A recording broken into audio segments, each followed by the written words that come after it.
West Indies के खिलाफ दूसरे टेस्ट मैच में शहनशाह अफरीदी की शानदार बॉलिंग।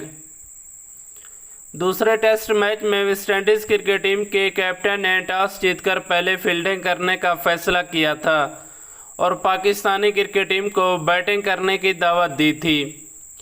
पाकिस्तानी क्रिकेट टीम पहले बैटिंग करते हुए अपनी पहली इनिंग्स में 302 रन्स बनाए, जिसमें 9 खिलाड़ी आउट हुए और मैच को डिक्लेयर कर दिया, जिसमें पाकिस्तानी क्रिकेट टीम के कैप्टन बाबर आजम ने 75 रन्स बनाकर आउट हो गए और फवाद आलम ने ज़बरदस्त बैटिंग का मुजाहरा करते हुए शानदार सेंचुरी भी बनाई।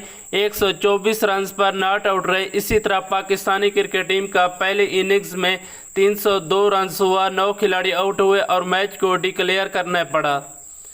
इसके जवाब में वेस्टइंडीज़ क्रिकेट टीम ने अपनी पहली इनिंग्स में 150 रन्स बनाकर मुकम्मल आउट हो गई, जिसमें पाकिस्तानी क्रिकेट टीम के फास्ट बॉलर शहनशाह अफरीदी ने ज़बरदस्त बॉलिंग का मुजाहरा करते हुए 6 विकेटें हासिल की और मोहम्मद अब्बास ने 3 विकेटें हासिल की। फ़हीम अशरफ 1 विकेट हासिल करने में कामयाब हुए।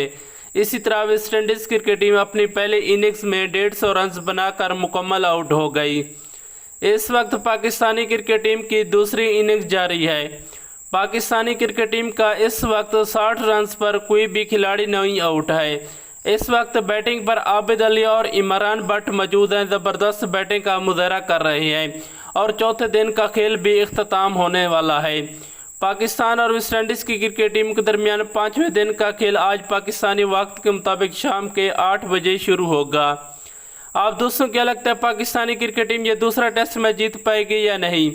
नीचे कमेंट्स बॉक्स में अपनी कीमती राय से आगाह ज़रूर करें। शुक्रिया।